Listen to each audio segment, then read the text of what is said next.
Le Grand Dialogue. Sigi Kafoba. Edouani Wamakaran. Le Grand Dialogue, l'émission des débats du studio Tamani sur votre radio. Chenni Beri. Halud Mauni. Chenni Beri. Sigi Kafoba. Le Grand Dialogue. Le président de la transition, le colonel Assimi Goïta, s'est adressé aux Maliens ce mardi soir, la veille de la fête de l'indépendance. Un discours au rélan de bilan de la transition. Le chef de l'État a fait plusieurs annonces, notamment dans le cadre du renforcement des capacités des forces de défense et de sécurité. Il a aussi indiqué qu'une vaste campagne d'audit des services publics est actuellement en cours. Le colonel Assimi Goïta rassure d'ailleurs le peuple qu'aucun privilège ne sera accordé aux personnes impliquées. Cependant, le président de la transition n'a pas abordé certains sujets comme le calendrier électoral, le délai de la transition ou encore l'affaire Wagner. Adresse à la nation du président Assimi Goïta. Quelle analyse de la classe politique? C'est le thème de notre grand dialogue de ce soir avec nos invités Ousmane Koulibaly, deuxième vice-président du parti Yelema, Bagui Diarra, vice-président du Rassemblement pour le développement du Mali RPDM et Zoumana Diabenta du MCATT. Je suis Sekou Gadjigo pour modérer ce débat. Auditeurs et téléspectateurs, bonsoir et bienvenue. Le Grand Dialogue. Alors, comme je vous le disais à l'instant, le chef de l'État, le colonel Assimi Goïta, s'est adressé aux Maliens mardi soir. Nous allons écouter le résumé de cette adresse à la nation avec Imirana Kiloumaïga. Le président de la transition, colonel Assimi Goïta, a fait savoir que d'énormes sacrifices ont été consentis pour faire face à la dégradation sécuritaire dans le Sahel et singulièrement au Mali. Il a donc estimé la nécessité de renforcer les capacités opérationnelles des FAMA, élargies aux moyens aériens avec l'acquisition de nouveaux aéronefs. À ces équipements s'ajoutent de nombreux véhicules d'opération et autres types d'engins roulants mis à la disposition des forces armées de défense et de sécurité du pays, a annoncé le président de la transition. Dans son adresse à la nation, Assimi Goïta a aussi évoqué qu'une politique volontariste et inclusive de recrutement a été adoptée. Elle vise à renforcer davantage les effectifs afin de faire face aux défis sécuritaires complexes du moment. Autre annonce forte de ce discours du président Goïta, c'est l'ouverture prochaine d'une école de guerre dans le pays. Cette école permettra, selon lui, de doter les forces de défense et de sécurité d'un outil efficace de réflexion, de recherche et d'analyse des questions stratégiques. Cependant, le chef de l'État a rassuré le peuple de l'engagement à contribuer à la résolution durable de problématiques sécuritaires et servir de déclic pour une résilience. Alors, monsieur Diabenta Zoumana, vous êtes du MCATT, vous êtes du regroupement du pôle politique pour le consensus. Comment avez-vous trouvé ce discours du président Assimi Goïta? Bon, moi je crois que Assimi, le chef de l'État, il a parlé dans la continuité. Parce que la continuité comment? Comme nous, au M5 RFP, nous avons eu à le décrire en son temps. Quand Banda et Mokhtar Wane étaient là-bas, on avait demandé de changer la direction, la direction qui est la trajectoire de la transition.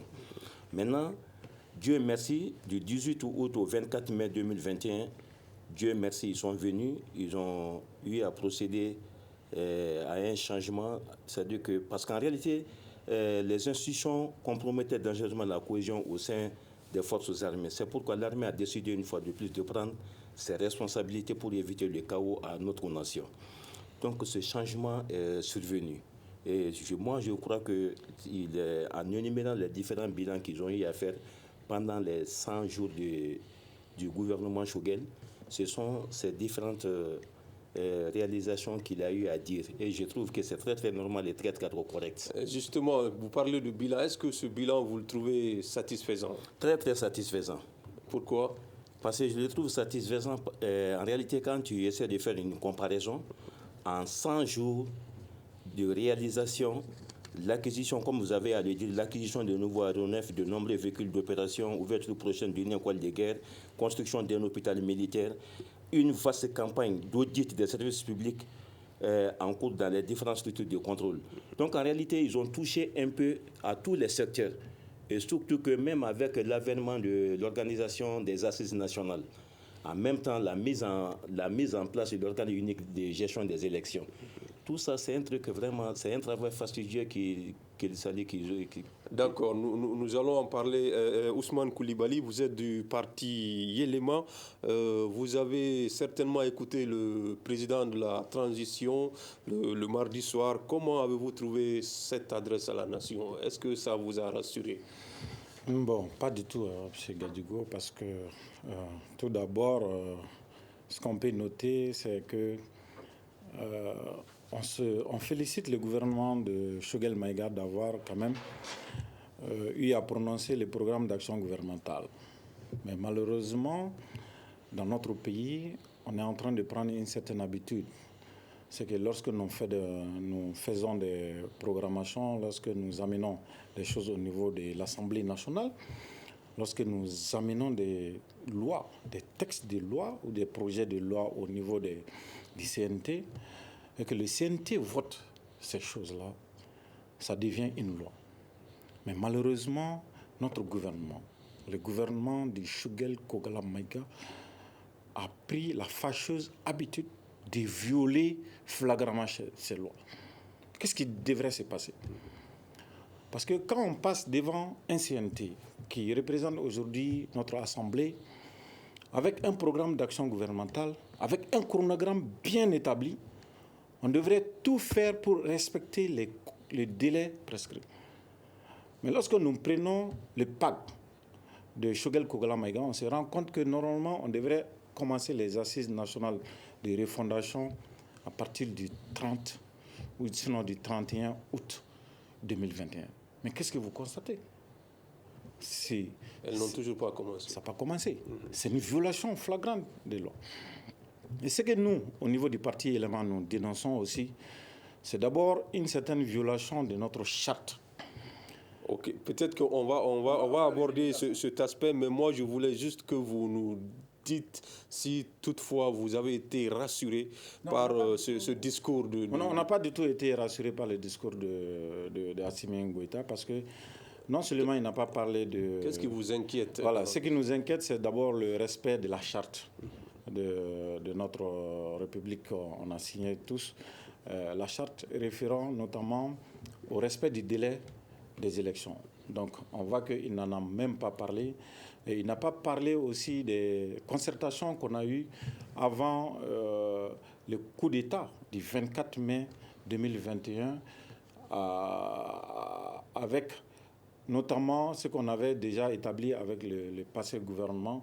On sait qu'il y avait une certaine concertation au niveau du ministre de l'administration territoriale. On avait quand même fait une certaine avancée sur la loi électorale, on avait fait une avancée sur la charte des partis, mais on voit qu'il n'en a pas fait cas, tout simplement parce qu'on est en train d'aller vers une assise nationale de refondation qui ne dit pas son nom. Cette assise nationale de refondation, nous, au niveau des éléments, seulement, pas seulement, mais au niveau d'un certain regroupement de partis politiques, on s'est dit que ce n'est plus la peine. Ce n'est pas la peine parce qu'il y a eu déjà beaucoup d'assises nationales, il y a eu beaucoup de concertations, il y a eu des ateliers, des cadres de concertation avec les ministres de l'administration territoriale qui ont fait une certaine avancée.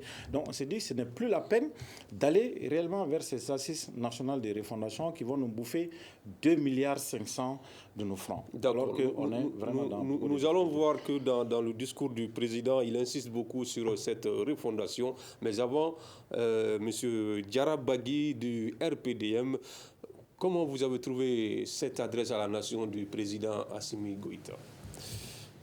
C'est une adresse, disons donc, une adresse bilan, mais bilan à minimum en cela que les actions saillantes qui aujourd'hui doivent pouvoir répondre aux préoccupations majeures donc, de la population, notamment ce qui est de la sécurité et de la défense, notamment ce qui est de la lutte contre la corruption, notamment ce qui est les élections, Et aussi bien les réformes, nous voyons là qu'à minima, c'est comme des actions qui viennent de démarrer. Et donc, cet aspect semble être encourageant parce que quand vous regardez ces quatre grands axes-là et sur lesquels déjà repose son PAG ou le PAG du gouvernement, vous allez vous rendre compte que dans les discours, c'est des ébauches d'actions qui sont là, mais qui donnent quand même un contenant nous permettant d'aller au renforcement donc, des dites actions. De ce point de vue-là, moi je peux dire que c'est un discours en cela encourageant. Mais faudrait-il que nous allions au-delà du discours?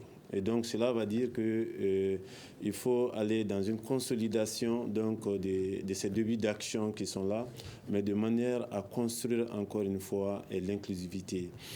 L'inclusivité, au-delà des mots, il faut aller dans le processus pour que de manière très active, on puisse voir qu'il y a des actions effectives qui concourent à cette inclusivité, qui permettra et donc à différentes forces politiques et aux différentes couches sociaux, si vous voulez, aux différentes couches sociales, de pouvoir effectivement être dans ce processus-là. Alors quand vous parlez d'inclusivité, est-ce que vous trouvez aujourd'hui qu'il y a des partis, des formations politiques qui ne sont pas, qui sont exclus du processus de cette transition? Pas peut-être qu'ils sont exclus dans les mots, mais peut-être qu'ils ne sont pas, qu'ils ne bénéficient pas d'un dialogue direct avec le gouvernement. C'est aussi valable pour d'autres partis politiques qui ne se sont pas retrouvés ensemble. Ce dialogue direct-là, et moi je pense qu'il doit être très intense à la suite d'un tel discours, pour permettre à ce que nous puissions effectivement nous retrouver, si vous voulez, dans une certaine entente, en tout cas pour la majorité du peuple, et pouvoir avancer sur des actions. J'en aurais terminé, vous avez aussi constaté que dans son discours, il met un point essentiel sur les assises. Mais là-dessus, là où il termine en disant, comme s'il voulait catégoriser des Maliens par rapport donc aux participations à ces assises-là, je pense simplement que ce sont des temps comme ça qu'il faut essayer d'atténuer et revoir pour davantage consolider l'inclusivité. Donc, pour me résumer, je reviens là-dessus pour dire que dans son discours, je vois que c'est un discours bilan à minima qui est donc à encourager. Et l'autre aspect là-dessus, c'est que la transparence qui est le cœur même de tout processus d'inclusivité, cette transparence-là, encore une fois, et je la trouve faible et on peut l'avoir avec un dialogue franc et direct avec les partis, même celles qui ne sont pas d'accord, qu'ils soient ensemble dans un groupe et qui ne sont pas ensemble dans un groupe. Il est extrêmement important à l'ère où nous sommes de conjuguer, à discuter directement avec ces gens et vraiment d'intégrer ce qui peut être fait pour que le bateau Mali, nous puissions nous retrouver autour de l'essentiel. Et c'est quand nous nous retrouvons autour de l'essentiel pour la majorité des Maliens qu'à partir de là, le monde extérieur peut nous écouter et à partir de là, le monde extérieur, son aide peut effectivement nous servir à quelque chose. Alors, je pense que dans la suite, on aura l'occasion de... Oui, nous allons parler des sujets qu'il a abordés. D'abord, le renforcement des capacités des forces armées de défense et de sécurité, mais également la refondation et aussi la lutte contre la corruption. Aujourd'hui, est-ce que les actions qui sont posées sur... les actes posés sur le terrain aujourd'hui sont encourageants, M. Diabenta? Oui, c'est tout à fait encourageant. Comme l'a si bien dit mon frère Chose, M. Diarra. En réalité, vous savez que tout le monde sait réellement que dans ce pays, nous tous nous voyons que en 100 jours de travaux que la transition, le bilan qu'ils ont eu à faire sur la refondation, uniquement sur la refondation. Concrètement, qu'est-ce qui a été fait sur la refondation? La refondation, parce qu'en réalité, dans ce pays-là, c'est grâce au manque de vision politique et au non-respect des textes qui nous amène à aller vers cette refondation. D'où les assises sur l'adoption des TDL doivent commencer demain, tout près, les 24, 25 et 26. Maintenant, quand on quitte les 4 axes qui viennent de parler, qui est dans le DPG du PM, s'agissant du renforcement de la sécurité sur l'ensemble du territoire national. Sur ce plan, qu'est-ce qui est fait aujourd'hui? Voilà, justement. C'est un des axes prioritaires. Je crois que le chef de l'État l'a si bien dit. Il dit que sur ce plan, ils ont eu à faire, il y a eu l'acquisition de nouveaux matériels, de nouveaux aéronefs qu'ils ont mis à la disposition de l'armée de nos forces de sécurité. Et en même temps, il y a eu l'acquisition d'engins roulants. Il y a eu une ouverture d'une école de guerre très prochaine dans notre pays et la construction d'un hôpital militaire, une vaste campagne. Bon, ça, tout le monde sait que l'armée a besoin de matériel. Et aujourd'hui, il va y avoir un recrutement au niveau, c'est-à-dire s'agissant du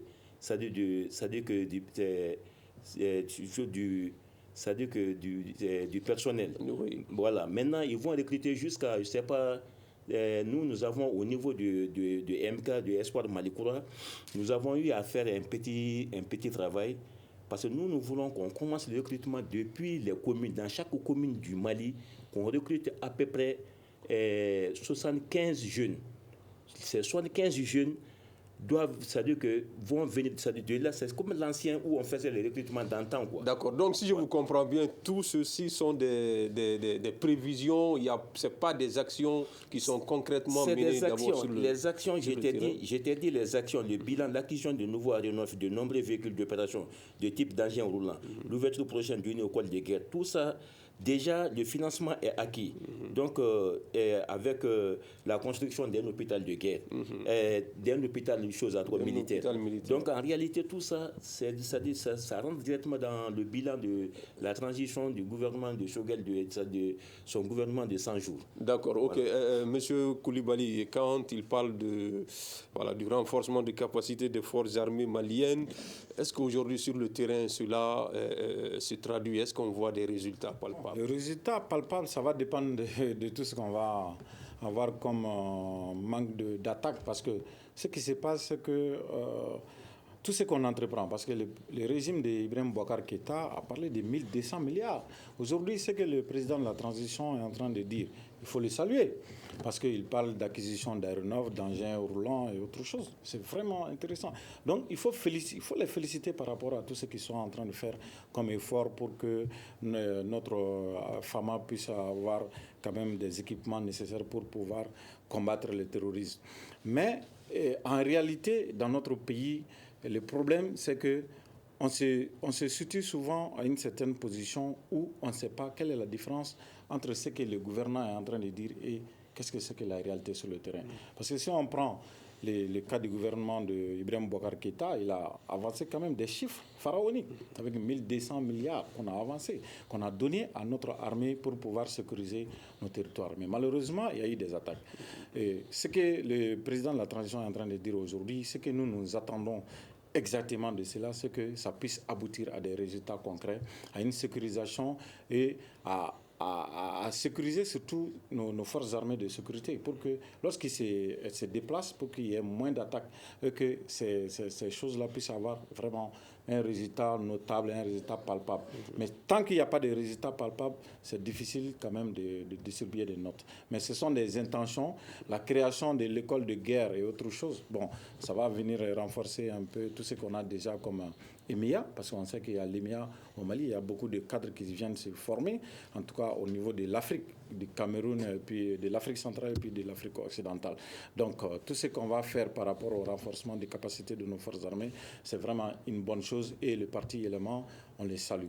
Mais ce qui se passe réellement sur nos terrains, parce qu'on sait qu'aujourd'hui, si vous partez à Nyono, avant, on pouvait circuler de façon libre pour aller en 4e région, mais aujourd'hui, est-ce que vous pouvez quitter ici pour aller à Nyono? Est-ce que vous pouvez quitter ici tranquillement pour aller à Farabougou? Donc ça, ce sont des choses qui sont réelles. Et le peuple suit le gouvernement, le peuple suit la transition à travers ces actes-là. Il faudrait qu'il y ait des résultats concrets, des résultats palpables, au-delà des discours qu'on est en train de tenir pour qu'on puisse attribuer une certaine note à la transition. Alors, Bagui Diarra, le président a avancé, a fait beaucoup d'annonces sur le plan du renforcement des capacités des forces armées de défense et de sécurité.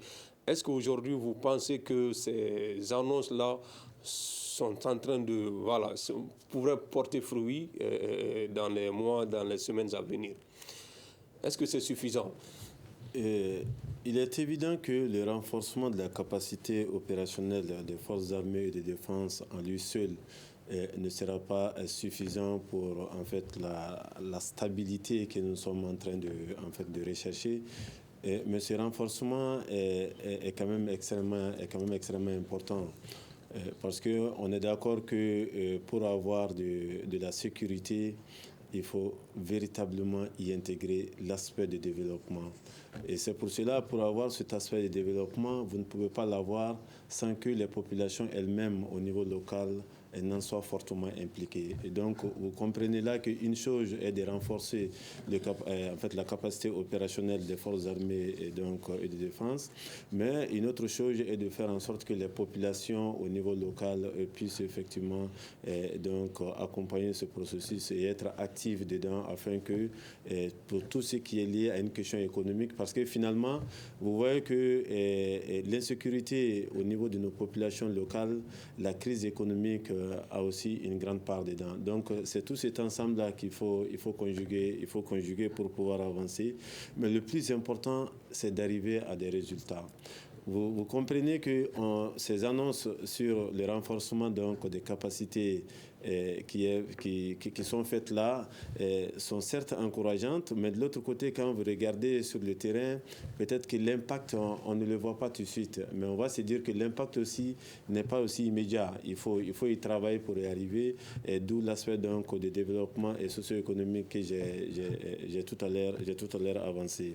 Mais l'autre aspect que je voulais dire, c'est vrai qu'on est dans un processus où on dit discours encourageant, on dit il y a des actions qui sont là, mais il faut dire qu'il y a beaucoup plus d'intentions. Tout ce qui a été dit là par rapport à l'école de guerre, par rapport aussi à l'hôpital et tout ce qui s'ensuit, c'est des intentions et on est d'accord que les intentions, il faut les avoir. On est d'accord qu'il faut aussi aller dans un esprit où il faut faire avancer les choses. On est d'accord avec tout ça. Mais le Mali, on est dans une situation où il faut tout de suite lier l'acte à la parole parce qu'il urge d'impacter de manière positive face à la profondeur de la crise multidimensionnelle que nous-mêmes nous avons là. Alors, nous avons vu toujours sur cette question de l'insécurité, il y a un sujet qui fait polémique depuis quelques jours. Le président n'en a pas évoqué dans son discours.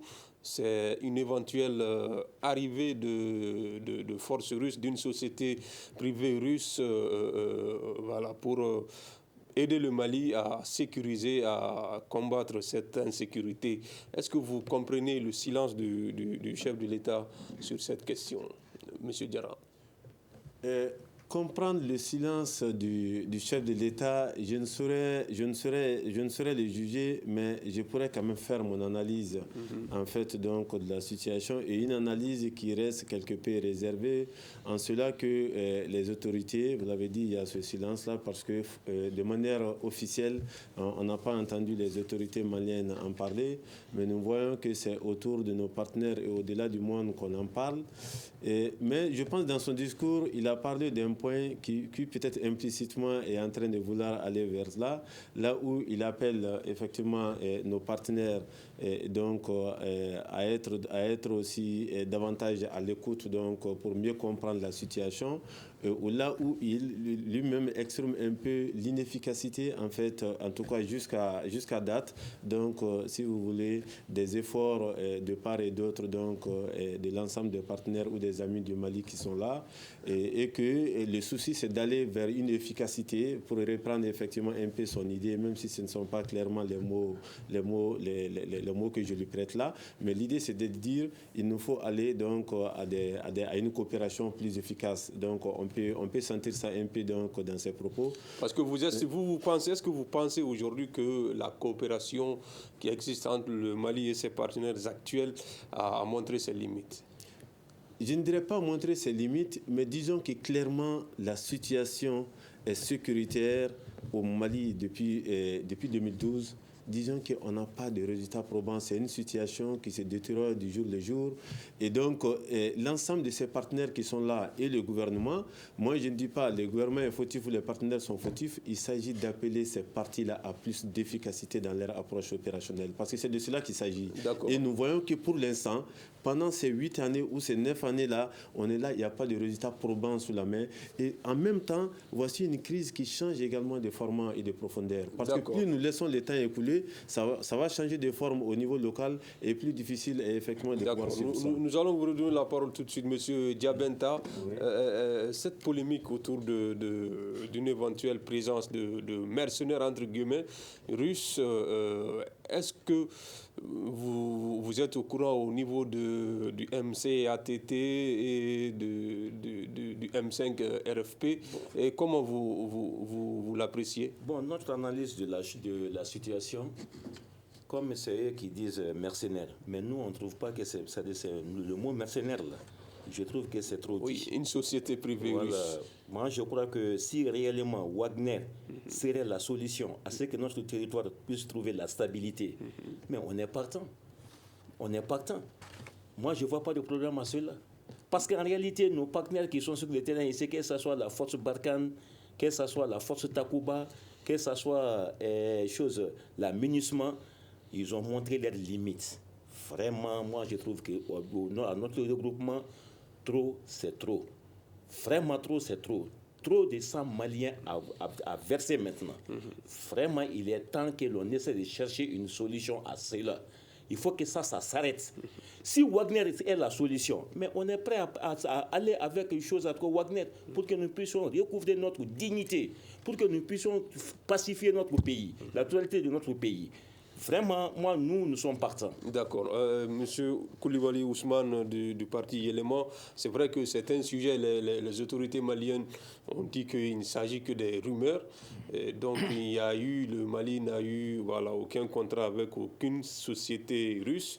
Mais en tout cas, ils n'ont pas démenti le fait qu'il y aurait eu des discussions avec une telle société. Vous, au niveau du parti Élément, est-ce que vous pensez qu'un tel partenariat pourrait porter des résultats? Bon, ce qu'il faut déjà déplorer, c'est que, nous, on pensait que le président de la transition, à l'occasion de cette adresse à la nation, allait donner des éclaircissements, mais il ne l'a pas fait. Il a laissé le peuple dans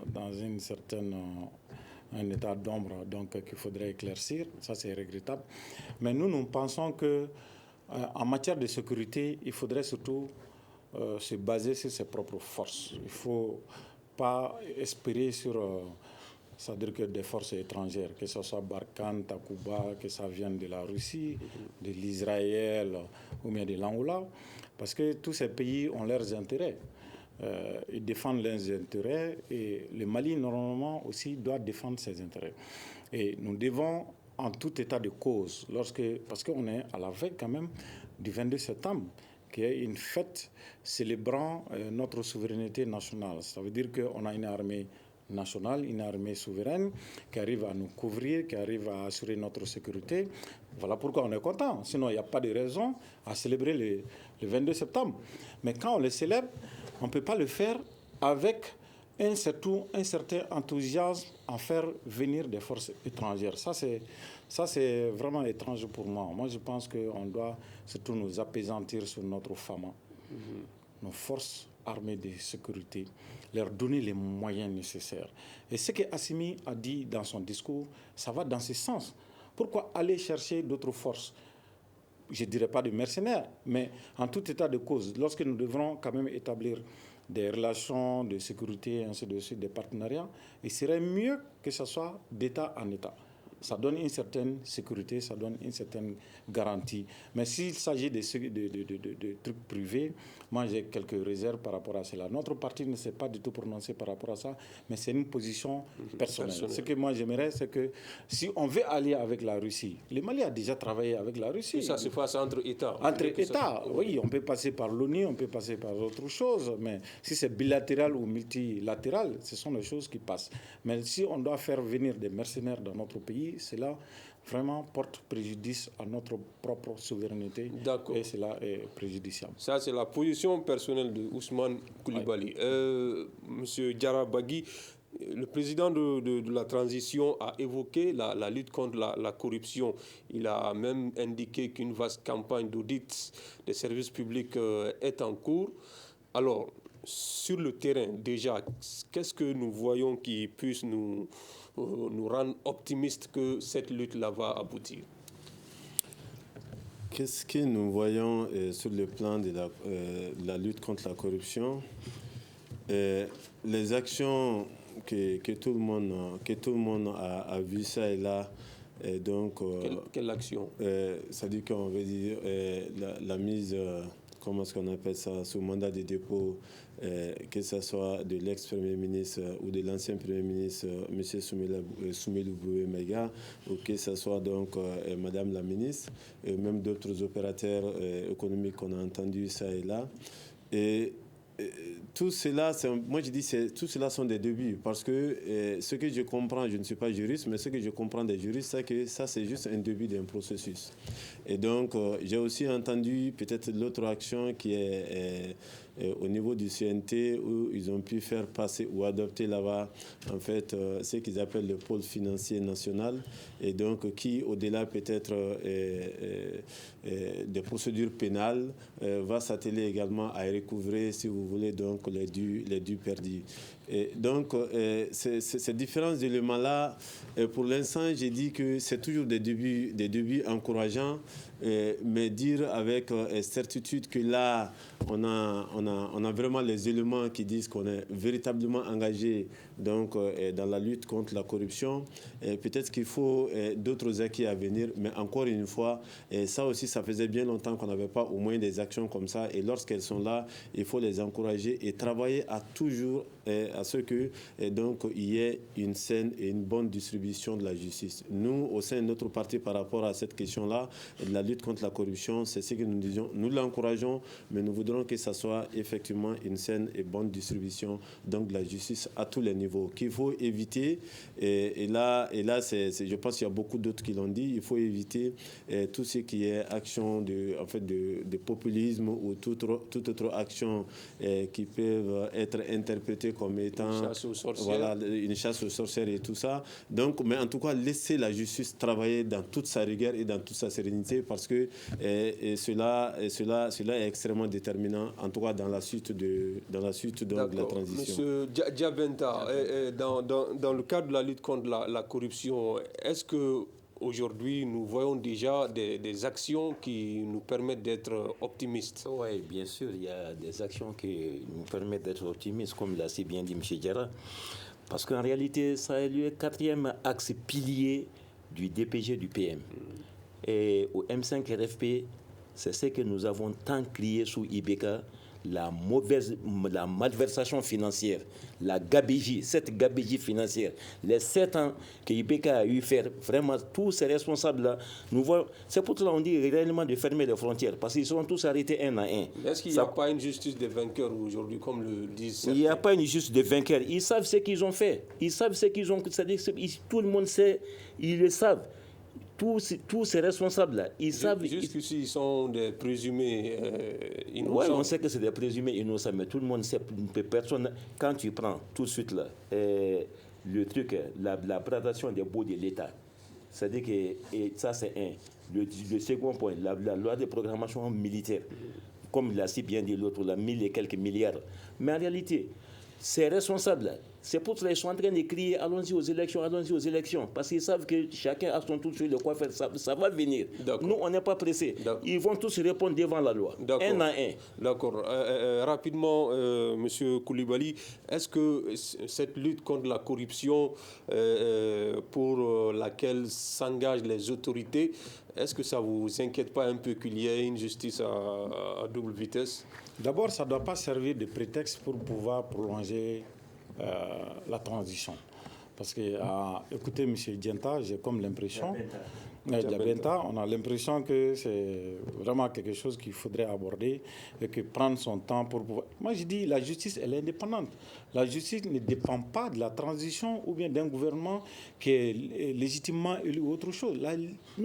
On a opté pour ça depuis le 25 février 1992. Notre constitution confère à notre justice une certaine indépendance. Donc, il faut laisser la justice travailler. Il faut enlever de tout ça vraiment un certain état d'âme, un certain état de populisme qu'on est en train de faire régner aujourd'hui. Vous êtes sûr que même après cette transition-là, la justice pourrait... Non, la justice pourrait travailler. Parce qu'aujourd'hui, on ne pense pas que c'est parce que c'est Choguel qui est là. On sait qu'il y a beaucoup de cadres aujourd'hui qui sont membre de cette transition. Pourquoi M.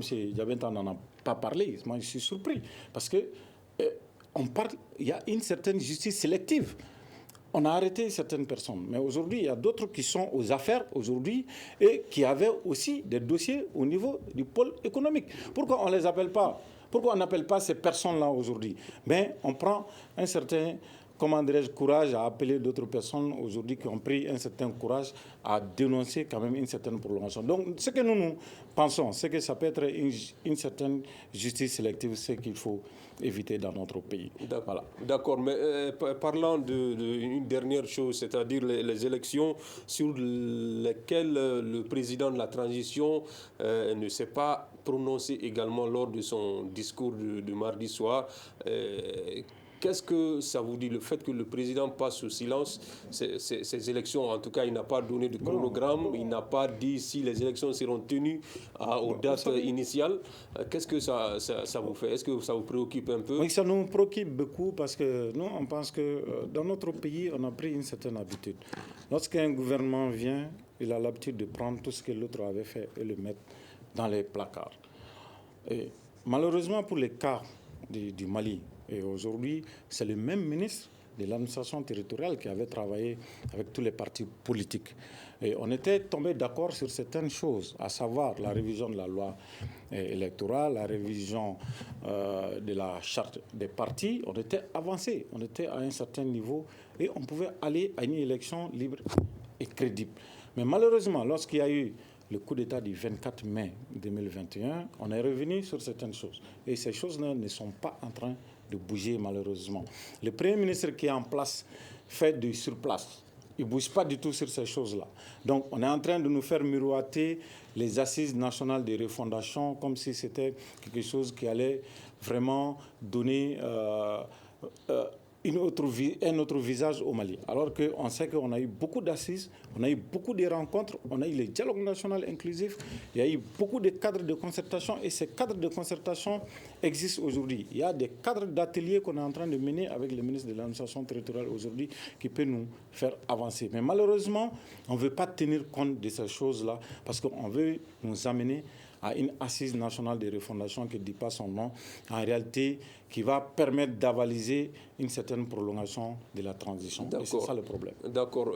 Monsieur Diarabagui, vous avez été un peu inquiet dû au fait que le président ne s'est pas prononcé sur les élections, pas de chronogramme ni d'indication des dates. En tout cas, dans son discours, il n'en a pas parlé. Oui, non, en termes de chronogramme, le discours est resté totalement muet, même si le discours a parlé de l'organe unique de gestion des élections, même si il a aussi parlé donc du fichier la révision des listes électorales quelque part. Je pense que ce sont les deux éléments, mais sinon, globalement, il dit dans les discours, il nous renvoie encore donc aux assises nationales. C'est-à-dire que même si vous voyez, le mot refondation, il reste toujours générique par rapport donc même à ces assises-là. Mais quand on écoute, on a comme l'impression que c'est au cours des assises ou à l'issue des assises qu'on saura exactement sur quoi va porter la refondation donc, du Mali. Mais la question qui se pose alors, et c'est encore cet aspect de la transparence, j'ai dit, qui est extrêmement important si on veut faire de l'inclusivité. Vous savez, vous gardez tout ça, vous gardez le calendrier pour vous gardez tout et vous dites ça va aller se faire aux assises. Et heureusement que dès demain, ils disent qu'il va y avoir 3 jours de discussion donc, autour du projet des textes, des termes de référence. Et il faut travailler à ce que les intentions exprimées, et même pas souvent de manière claire par les autorités, puissent être clarifiées dans ces documents-là et que ce dialogue franc, comme je l'ai dit, avec d'autres qui aujourd'hui ont des réserves ou même qui d'autres n'ont pas été écoutés. Et donc créer ces conditions-là pour que finalement, parce qu'on est en train de tout ramener à ces assises-là, ici, la question qu'il faut se poser, si on ramène tout aux assises pour le gouvernement et que finalement ces assises-là ne font pas l'inclusivité, Mais on va où? Donc vous, votre problème, ce n'est pas le fait de tenir des assises, mais il faut que ce soit des assises inclusives. Exactement, parce que si ce n'est pas le cas, d'autant plus que toutes les urgences, et même ils disent refondation, et que la refondation, au-delà de son terme générique, j'ai dit, va être clairement définie, les points seront là-bas. Parce que vous voyez, on a dit les 4 axes pour le PAG, mais vous avez vu, il y a une série d'actions dans ce PAG-là. Donc, durant la durée de la transition, encore une fois, une transition SCV courte, on est certain qu'on ne pourra pas faire tout ça, cela est clair. Mais qu'est-ce qu'on va faire? Selon eux, quand on les écoute, c'est au niveau des assises que cela va être déterminé. Mais il faut le déterminer alors avec les Maliens. D'accord. Alors, vous n'êtes pas inquiet qu'en tenant ces assises et qu'avant les élections, qu'on ne parvienne pas à tenir les élections en date et qu'on soit obligé de proroger la transition? Cela ne vous préoccupe pas? Non, en fait, ça nous préoccupe parce que, vous savez, nous, par exemple, au niveau de notre parti, on a toujours dit qu'il faut rester dans le délai. On a dit qu'il faut que cette transition... Pensez-vous qu'on pourrait tenir ces assises et rester dans le délai? Oui, pourquoi?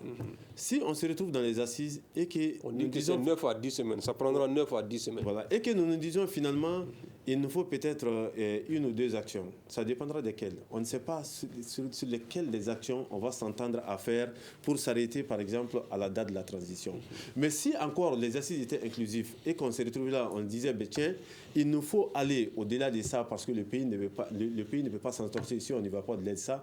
Mais vous ne pouvez pas vous prononcer sur ça tant que vous ne pouvez pas faire une évaluation. Aujourd'hui, quelle est l'action qu'on va pouvoir évaluer? Et eux-mêmes, ils le disent, le PM l'a dit, c'est après les assises qu'il va y avoir un calendrier et que ce calendrier des actions sera défini. C'est au terme donc de la transition que l'évaluation va se faire sur ces actions menées et essayer de voir qu'est-ce qui peut être fait.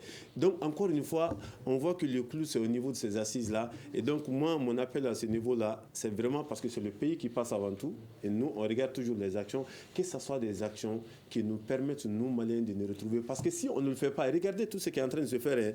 Si jamais les autorités sont davantage isolées et qu'au sein de la population, on est encore en différents camps, en 2 camps au moins, et que de l'autre côté, nos partenaires qui sont là ne savent même plus à quel sens se vouer et tout ça, nous sommes en train de nous conduire nous-mêmes dans une équipe. D'accord. Monsieur Diabenta, est-ce qu'aujourd'hui, vous pensez qu'il est impérieux d'aller à ces assises-là, même s'il faut prolonger la transition? Bon, je crois qu'il n'est pas impérieux. Il n'y a jamais une assise de trop.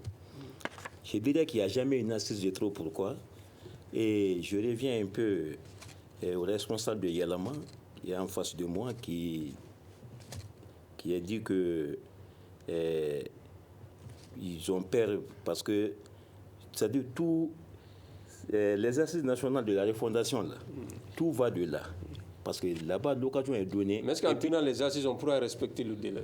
Bon, je viens au problème des délais. Nous, oui, rapidement, puisque nous n'avons que... Bon, voilà, nous, on n'est pas dans ce calendrier d'abord. Parce que quand j'ai dit on n'est pas dans ce calendrier, tout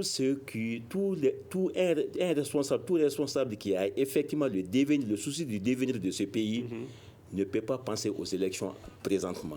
Parce qu'en réalité... Vous avez exigé la tenue des élections. J'ai dit, en tenant compte d'abord du fait sécuritaire, de deux, il faut... il y a combien de réfugiés à Bamako, seulement, Bamako? Vous savez, il y a combien de réfugiés à Bamako?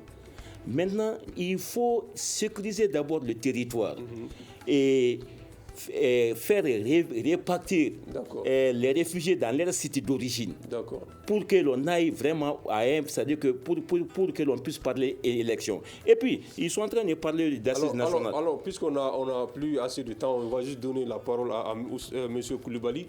Est-ce qu'aujourd'hui, si ces assises se tenaient, le parti élément va y participer? Je vais vous dire, il y a un certain anachronisme au niveau de ces assises-là.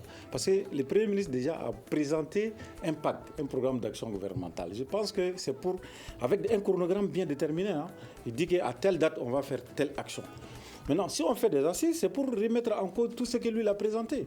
Et aujourd'hui, on voit qu'il n'a rien fait de tout ce qu'il a présenté comme pacte. Donc, on se demande pourquoi il est venu alors au niveau du CNT pour présenter ces pactes-là. Est-ce que tout simplement parce qu'il pense aujourd'hui que ce CNT-là est toujours illégal et illégitime, qu'il vient présenter vraiment un papier et il ne représente pas le contenu.